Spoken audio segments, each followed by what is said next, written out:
Welcome to the Artist Academy podcast. I'm your host, Andrea Earhart, and by popular demand, we are expanding the subject of murals throughout the entire summer. Yep, all summer long, you'll hear from master muralists to learn the tips to creating a thriving business painting large scale. I have handpicked each interviewee based on their expansive knowledge of the mural industry so that you can learn from the absolute best. Plus, I'm throwing in some of my own mural tips within solo episodes. And if that isn't enough, I've created a full training for you all about how to grow your art business quickly using murals like I have. If you're listening this summer and thinking, okay, let me see what this mural thing is all about. Or if you're wondering if you could even create large-scale paintings too, then go to artistacademy.co to learn how you can start making money in the mural biz. The majority of my income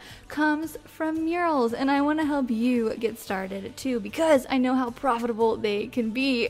You'll go to artistacademy.co to claim your free training, and I hope you're having a fabulous summer. This week's episode features Virginia-based muralist and faux finisher Bryan King. I put out a call for recommendations in a couple Facebook groups looking for nominations of lifetime muralists to interview for you this summer, and Bryan's name was brought up again and again. Artists wanted to hear from him, and after checking out his photo gallery, I could see why. This is another example of someone who takes so much pride in what they do and they don't rush. I have a tendency to try and move on to the next project as soon as possible because I'm booked out and things are coming and they need to get done, and I just slap it on the wall and then I go. And it looks great. Don't mind me doing that. But I was recently just thinking, what would happen if I really just took my time and made things the best they could be? And seeing Bryan's work was a simple reminder of what could happen if I just take my time and produce a really great result for the customer. Bryan's customers are a bit on the high end. He says that if he had to guess, he would say that most of his customers are in the top 1%, which is the top 1% of earners in the United States. And that is goals. To paint for that type of clientele, I think you need to be in the top 1% of artists as well in your genre. And I think Bryan is that. So let me know what you think of this week's episode with Bryan King. Hello, I am live here with Bryan King, and I'm so excited that he is coming on here to talk all about murals and all of the things and faux finishing. I would love to ask you a bunch of questions about that. Okay. Bryan, could you start by introducing yourself and telling us a little bit about how you got into the arts and all those fun things? My name is Bryan King. I went to art school, so I studied drawing actually at Carnegie Mellon University. And then I went to graduate school at Cranbrook Academy a little bit north of Detroit in Bloomfield Hills, Michigan.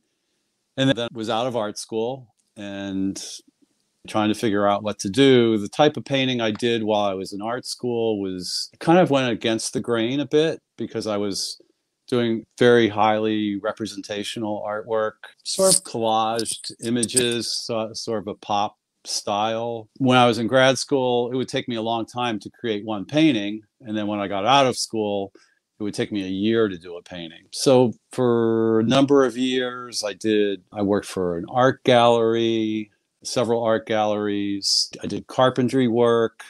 I drove a truck long distance. I worked for an artist. I just sort of was finding my way. And then my older sister is an interior designer here in the Washington area. And this would have been about 1986. She called me up and she said, do you think the two things happened sort of concurrently. She asked me if I could do faux marble.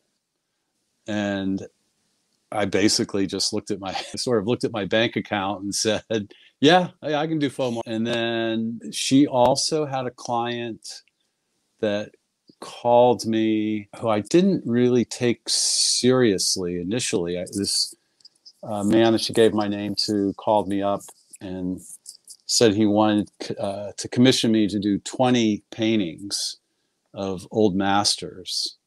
Apparently, he had made an offhand comment to my sister, there must be somebody that can copy old master paintings. And she said, oh, my brother can do it. So I did that that was basically my main source of income for a year, was doing the old master paintings for just this one individual. Wow. And it was towards the end of that I started doing that she called me and asked me to do a little bit of faux marble. I had, at the time, there really wasn't, in this area at least, it was really a very opportune time to get into doing faux finishing, because it was just about to become, it was very hot kind of in the latter part of the 80s. There were very few people. In 1986, there weren't many people that were doing it.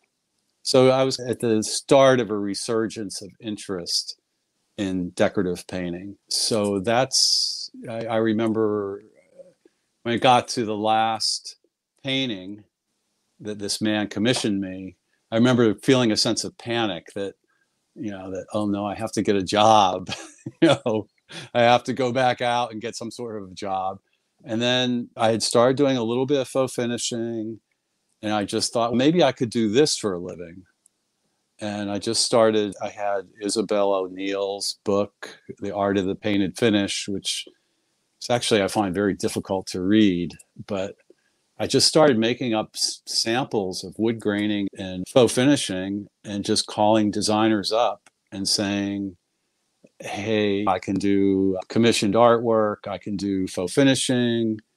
And I found the most effective thing is if I could get an appointment with someone and actually see them in person. And I was somewhat surprised at how much work I got early on, just from getting in front of people and showing them like a few samples and some of the artwork I had done. I really didn't have I never worked for anyone else. I sort of dove in. I had a certain amount of naivete as to all of the pitfalls, but that was probably a good thing, or I wouldn't have proceeded. Yeah, though I definitely got some jobs early on that were above my skill level and experience level, and I just kind of figured it out.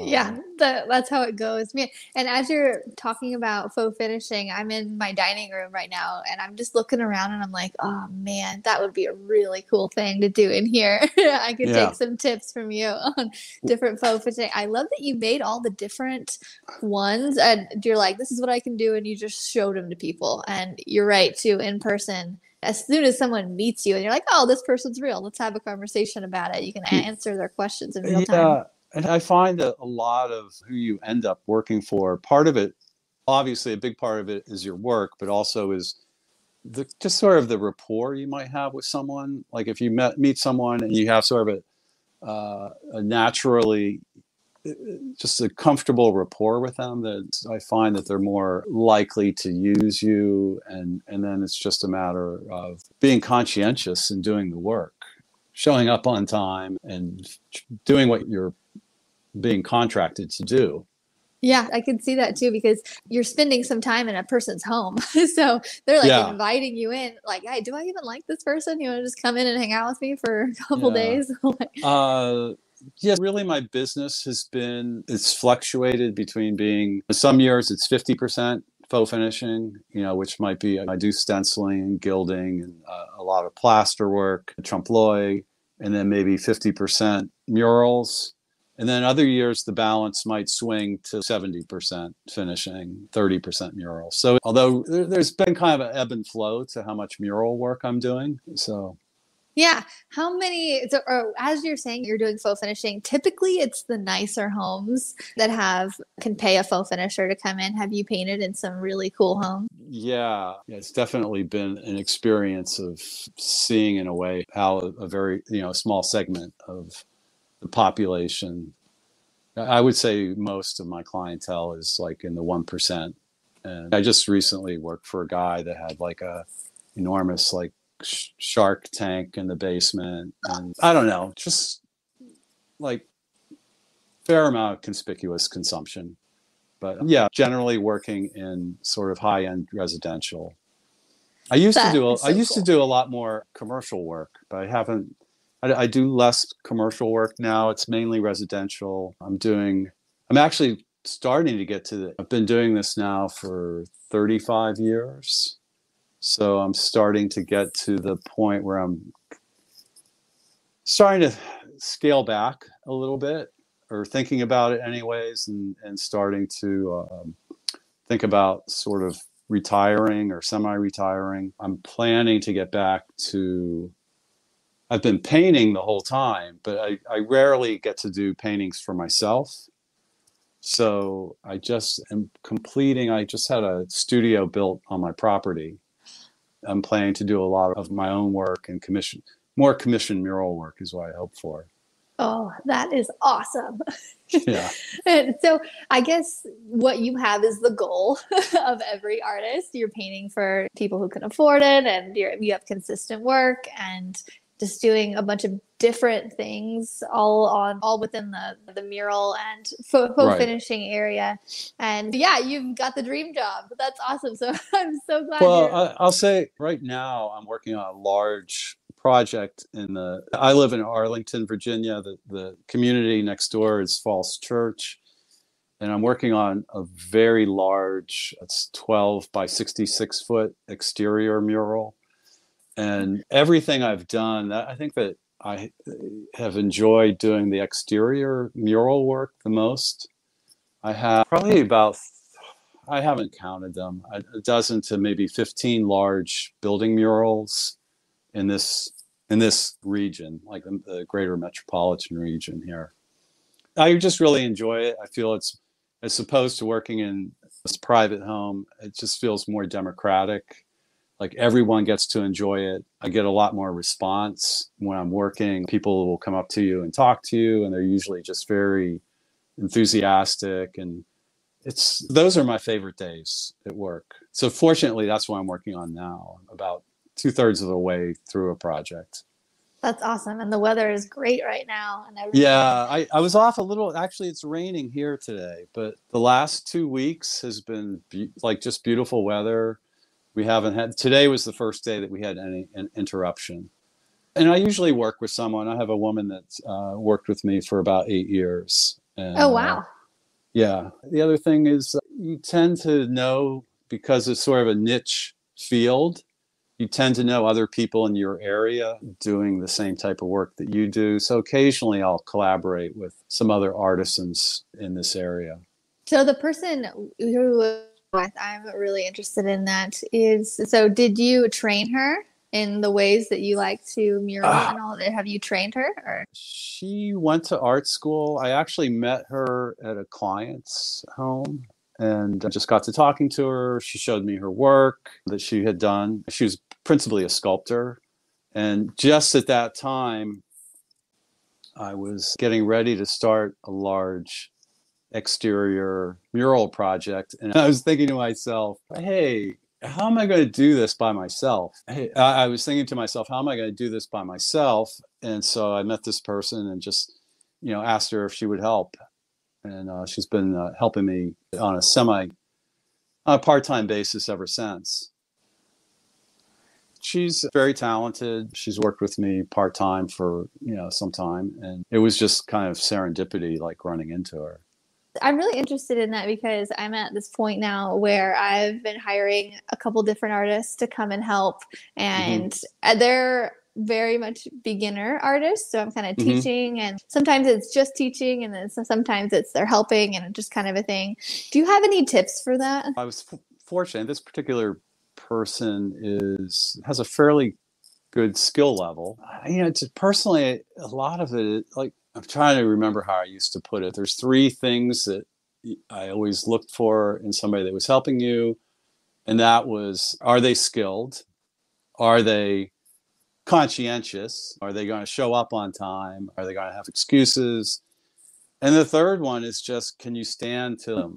Because this is a small business, and if someone's working with you, you're going to be spending a lot of time with them. And if your personalities don't click, it's not going to work. So I always think those are the three things that are that are necessary. And it's harder to find than you would think.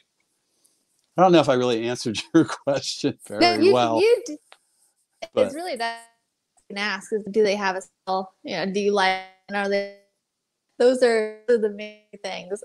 Yeah, I think of those as the three things. And it's nice. Sometimes I enjoy working by myself, but some projects, it would just be so daunting to try to do it on your own. It would just be, you're still breaking up a little bit here. Hello? Okay, we're back again. Yeah. Sometimes there we go. Sorry about that. Sometimes it's necessary to have help because it'd just be too much to do it yourself. You couldn't do it on your own. It's just some of the larger projects I've had, you would never finish. So I know that a lot of people are listening to this and they're like, oh, that seems so cool. So how do you get those customers of the people who have the bigger homes and want you to paint big projects and the cool stuff? And so you mentioned interior designers. Yeah, at this point in my career, a lot of work is past clients. People will call you back that you may not have heard from them in 10 years. But if they're happy with your work, eventually they redecorate, they buy a new residence, and you'll hear from them again very frequently. So that's a good part of the work. I don't have a lot of interior designers that I work with, but it's the few that I do work with, they will usually come a couple of projects a year will come from each of the interior designers I work with. And then I get a steady trickle of inquiries from my website. And that's because it's a very broad demographic of people that it's going out to. You get a lot of inquiries that aren't that serious, but I do get work occasionally from my website that I've had calls from pretty high-end like architectural and design firms that just got my name from a Google search. So some good work does come from that. So those are basically the three sources. Okay, so we've got interior designer, website, and then word of mouth.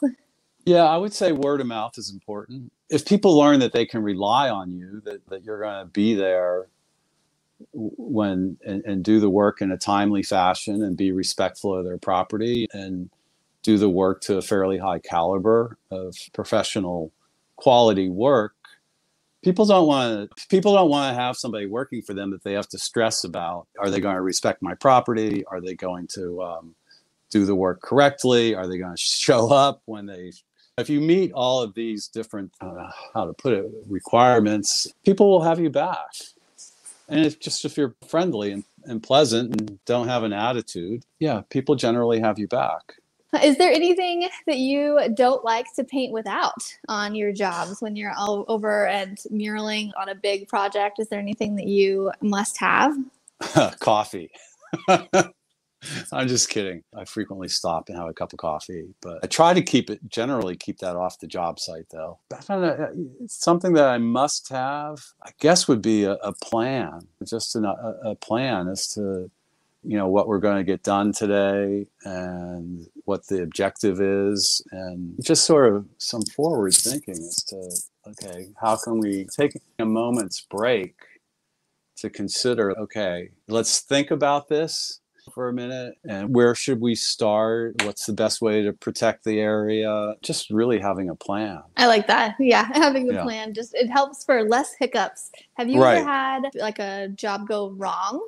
I think that anybody that told you that they never had a job go wrong, I doubt that they're telling the truth. The biggest problems I've had Not so much with the mural work. It's more with the faux finishing, where something product for whatever reason might be drying faster than you anticipated, or a product is drying too slowly. Or I've had products. I had one product in particular that it. I don't think I did anything wrong, but the product just started peeling off the wall. Like we finished the job and we were like, hey, it looks great. I'll do this in my own house. And we came back the next day and it was just like crumbling off the wall. So yeah, I have had definitely stressful situations. How would you fix? How do you fix it? You know, I feel honesty is the best policy. Like I remember the one job where I said the things was chipping off the wall, coming off the wall.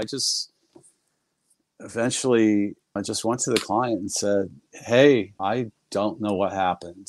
Like this wasn't supposed to do this. We ended up being able to do some overlays that made the job look okay and the client was happy with it. But I just was honest with them. I don't know what happened.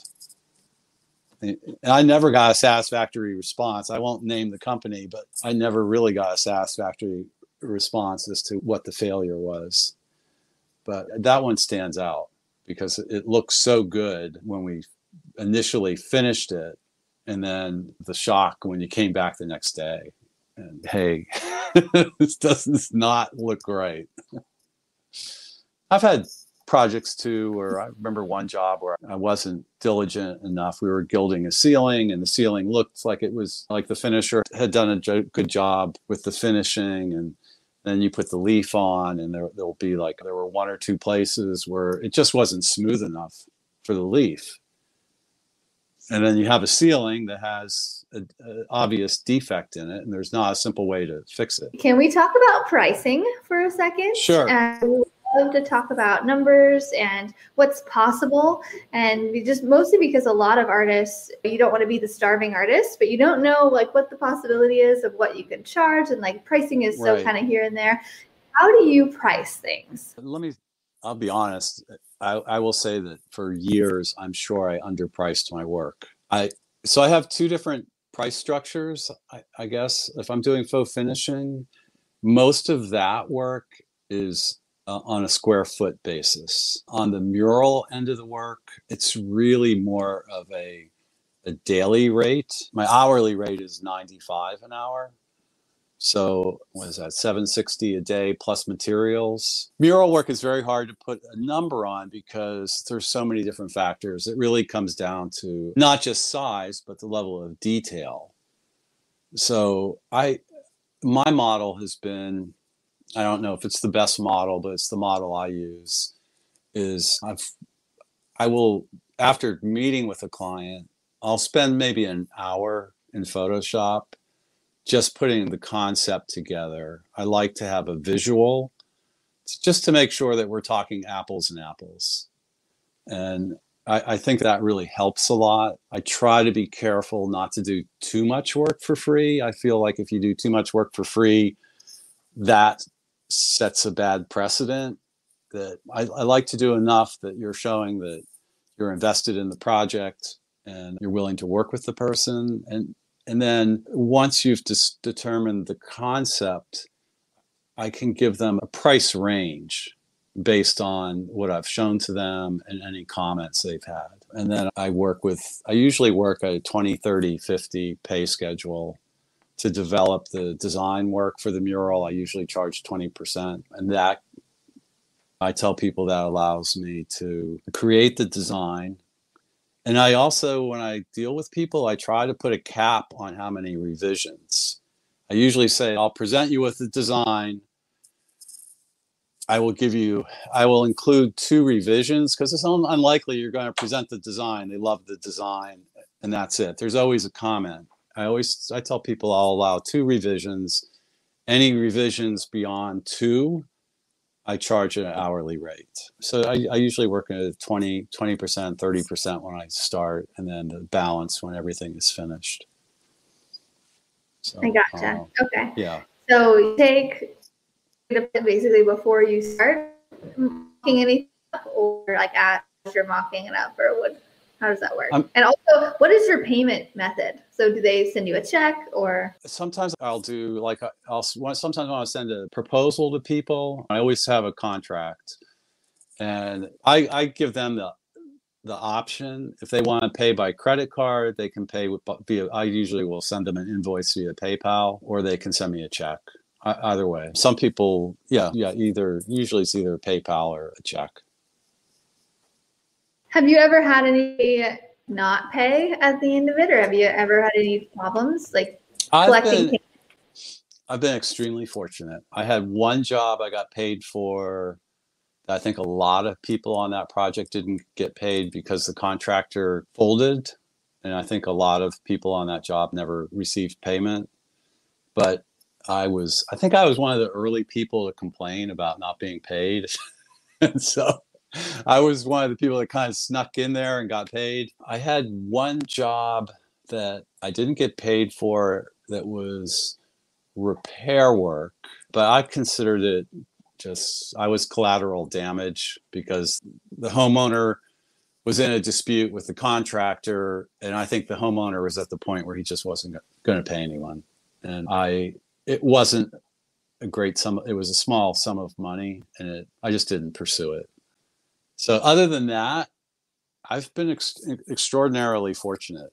I've had people that were late paying. I've had checks bounce, but in terms of not being paid, I've been very fortunate.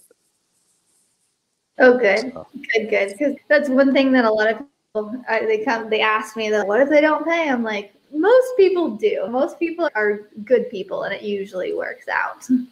Yeah, most people, I don't think I've ever dealt with anyone. I had one individual I worked for, one man that I worked for years, who he was an exception. I never had a contract with him. We never discussed pricing. I trusted him. I would finish the job and he would just say, give me a number. And I was fair to him. I would just do it by the hour. I'd calculate my hours and he would pay me. But that was an unusual situation. And that was someone that I had worked for a long time. I'd done a lot of work for him. So yeah, I have and then I paint for him as he wants, and then I just bill him at the end.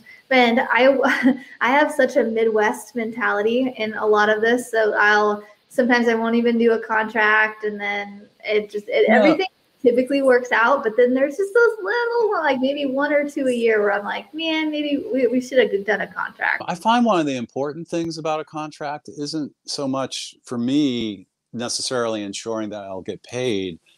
It's more having something in writing so that your responsibilities are clear.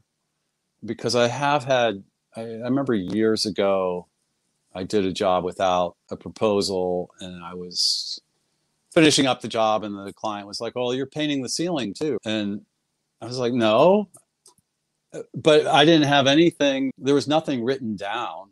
And she just assumed I was doing the ceiling. And so I ended up doing the ceiling just to keep her happy. But I find the proposal, one of the big benefits to me is just to make sure that everything is clear as to what your responsibilities are. Yeah. I think can save you a lot of time in the long run.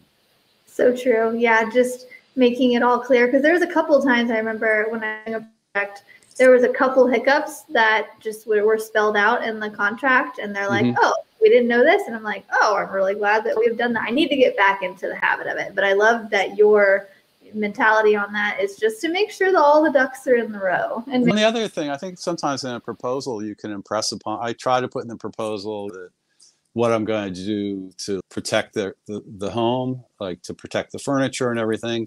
And I think it's also an opportunity for you to put a good step forward to show that, oh, hey, this guy is thinking about everything is going to be protected. And, I kind of put that as part of my responsibilities. And, I think people like to see that. I have never even thought about that, adding to how the steps that I will take to protect the surface areas. That's such a good idea. I will. Yeah, because it projects that you're concerned and that you respect their belongings. Yeah. Do you have any mural stories just in general that you want to share of bigger projects, small projects? I'll tell you, my first Mural was an interesting case. I had a man who he wanted me to paint him and his wife as a cardinal and a nun in the vestibule of their home. And then on the opposite wall, he wanted me to paint him as Julius Caesar with his wife in a toga. And it was just, I spent so much longer on that painting than I would ever spend today, because I really hadn't really worked on a large scale. And the other thing I did was I did the work off site. I was living in Brooklyn, New York at the time, and he was in Alexandria, Virginia. I didn't know, like I painted it on masonite because the mural was like 4 by 8 feet, something like that. But there's no way I would do that on masonite today. I would have just, done it on canvas and installed it, wallpaper paste. But I just didn't know any better. And you just make mistakes. I spent so much time doing a careful rendering of what he wanted.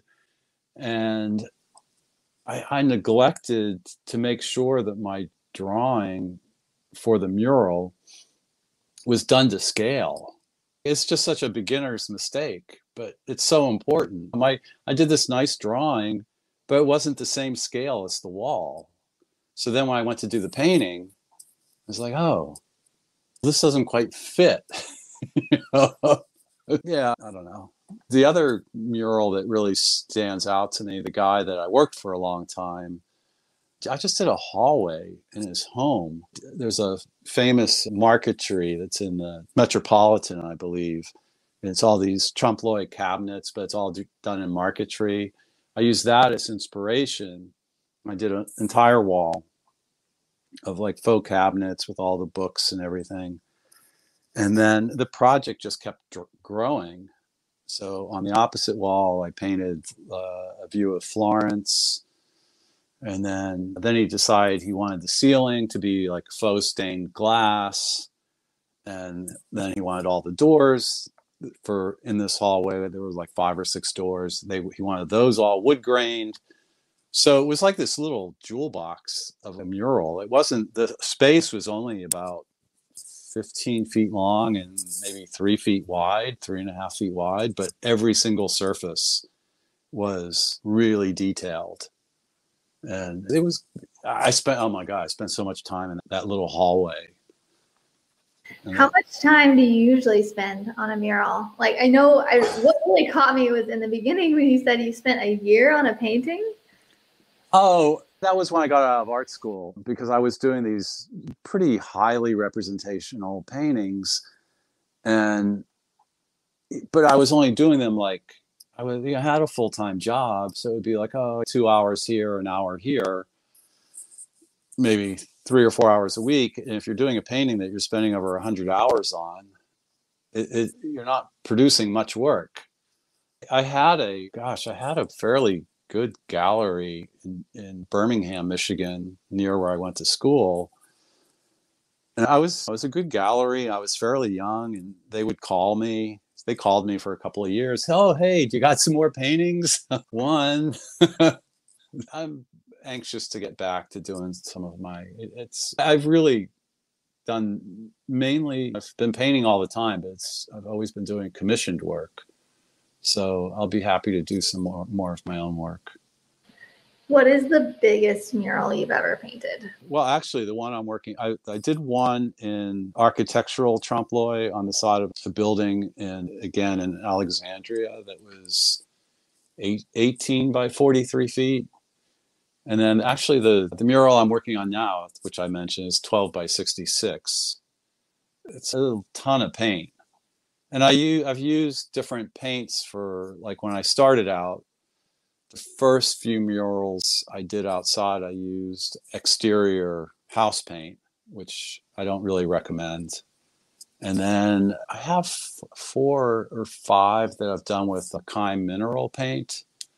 And the advantage of that, it's kind of a trade-off. The advantage of that is that paint will last. as long as we're going to be alive. It has a lifespan of probably, I don't know. You know, there's buildings that were painted in the 19th century in kind. There's the paint is still in good condition. The downside is the paint's expensive, and the colors aren't as rich as like right now. Some of the work I'm doing is in using either Nova Color acrylics, which is a company in California, and I get just their Light Fast 1 paints. Or Golden just came out with, have a line of mural paints, but then they also have a line of what they call theme paints. They're meant for exterior painting. And I like those. They have a nice brushing quality that flows nicely. It's, you know, the color is very vivid. It's much more vivid than the Kime paint. Although Kime does have, I don't want to get too technical here. They do have a line called Design Lazur that has more intense color, but it's very expensive. Yeah.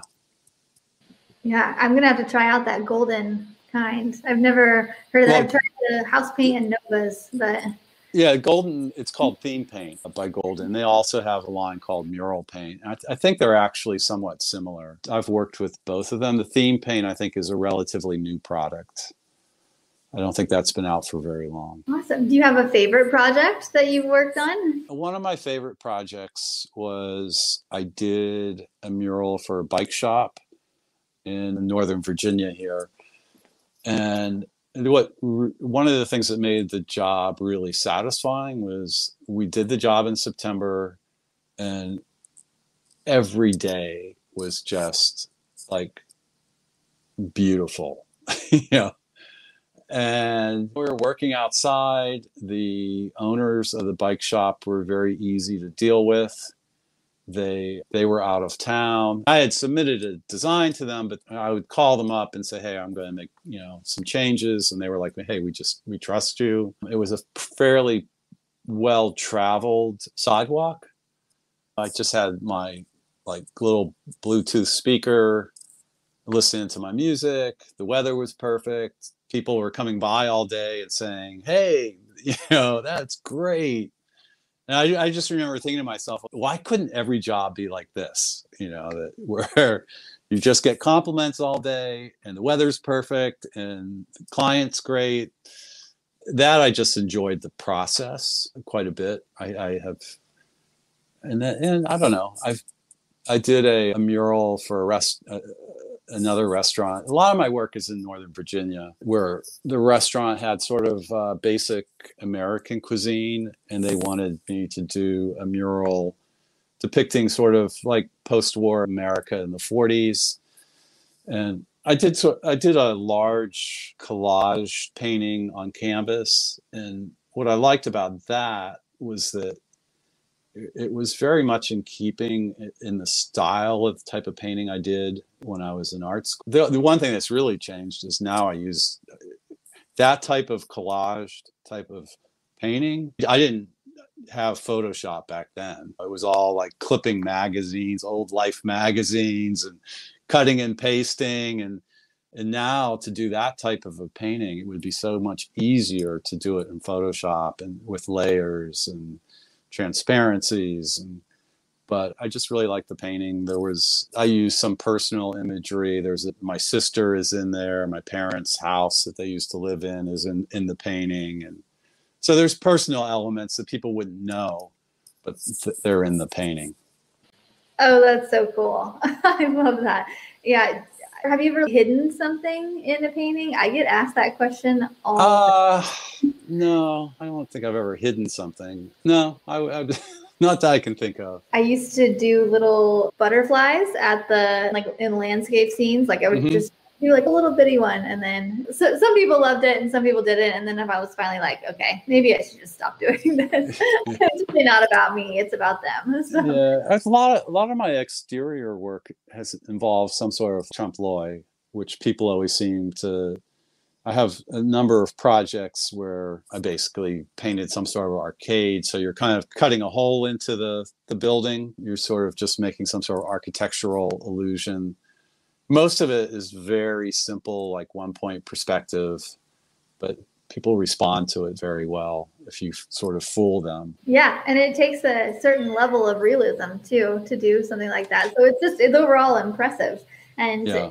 just painting outside and having people come by and saying, "Oh, you're doing a great job!" Like that's just such an uplifting mood. Yeah, Type.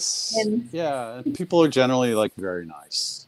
yeah, So, I always think of like whenever I'm on construction sites painting and people are like, "You're doing great." It's like the electricians or the plumbers don't get that. They're like, nobody comes by. right, right. Oh yeah. It looks Yeah. awesome. Yeah. So That I circuit breaker looks great. yeah, it's very well put together. Yes. Yeah. So we're very lucky to be in that. If you could give one piece of advice to artists who are just starting out and have no idea what the first move is to become a professional muralist or a faux finisher, what advice would you give to them who's just starting out? I did give that a little bit. I would have two pieces of advice. One thing that's nice about the internet now is there's just so many,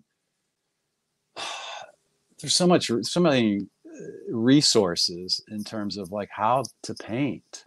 Even though I've been painting all my life, like there's a couple of artists that you can see their YouTube clips of like how they do their oil paintings, or there's some places where they give you a kind of a teaser and then you have to pay if you want more content. But there's people that I really admire their work. And it's like when I was in art school, we didn't really get a lot of instruction as to, it was more about what are you doing rather than how you're doing it, the craft of what you're doing. There was a lot of kind of pseudo-intellectual talk about what the meaning of what you were doing was, which is important, but there wasn't a lot of talk about, hey, if I want to paint this apple to look like an apple, how do I do it?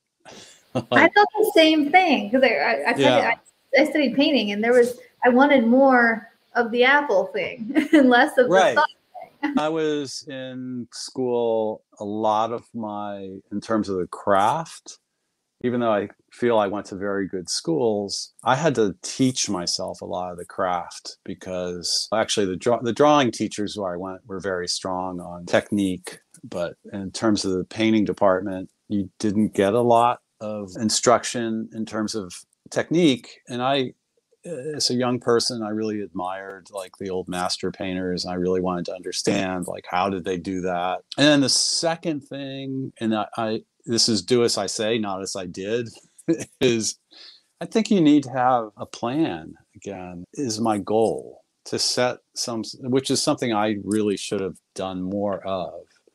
I just took jobs, like the phone would ring and I was always busy because the phone was ringing and somebody would call me, but I don't think I spent enough time thinking about what type of jobs do I want to get? Where do I want my jobs to be coming from? Like having basically a business plan. Yeah, I would say those would be two things. I could say more, but I think that's probably, those would be the two things that leap to mind initially. Okay. Yeah. Make a plan. I like it. All the ways you've gone about doing painting has definitely led you to a great spot of where you're at. And it's just very cool to look at somebody who's in, the position you're in, and as for beginner muralists especially, and just think, oh, I could get there someday. So thank you so much for coming. Oh, you're very welcome. Sharing very welcome. We've definitely enjoyed it. And all the mural stories. And it's good to know that we're kind of in the same boat in some ways of like just getting paid and just doing the contracts. There's always a lot of parallels between any business. There's always a lot of parallels, a lot of things that everybody has to deal with. Yeah. Thank you again so much. And we really appreciate your time. And yeah. I appreciate it. Yeah. Okay. Thanks. All right. Thank you. You too. Bye-bye. Just another reminder that I have created an extra special training for you to learn how to grow your art business quickly, using murals like I have. If you're listening this summer and thinking, okay, let me see what this mural thing is all about, or if you're wondering if you could possibly paint large scale too, then go to artistacademy.co to learn how you can start making money in the mural biz. The majority of my income comes from murals, and I want to help you get started too, because I know how profitable they can be. So go to artistacademy.co to claim your free training, and I will see you next week.